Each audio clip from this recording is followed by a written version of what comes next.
Den danske befolkning klager over en for stor vandregning, og det vil vi gøre noget ved.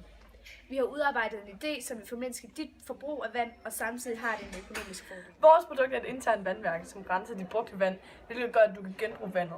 Det brugte vand bliver renset igennem nogle små filtre, og derefter en ozongenerator. Så er det rent vand, lige når du har brug for det. Vandet vil altså komme ud af vandhanerne, akkurat ligesom at det gør nu, men på en billigere og mere økonomisk måde, og med tiden der vil det blive grøn energi. Hver enkelt husstand bliver altså uafhængig af de store vandværker, og det er mere internt. Vores produkt fungerer således, at der bliver gravet en vandtank ned under jorden med rør forbundet til tanken, som går videre ind til huset til de maskiner, der bruger vand, inklusive vandhanen.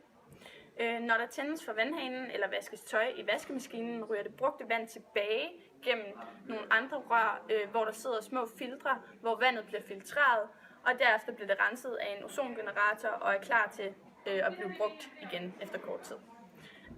Når det regner, suger vandet ned i jorden og ned i en trakt, som sidder oven på tanken, hvorefter det bliver renset og er klar til at blive brugt som drikkevand eller genbrugt til opvask med mere.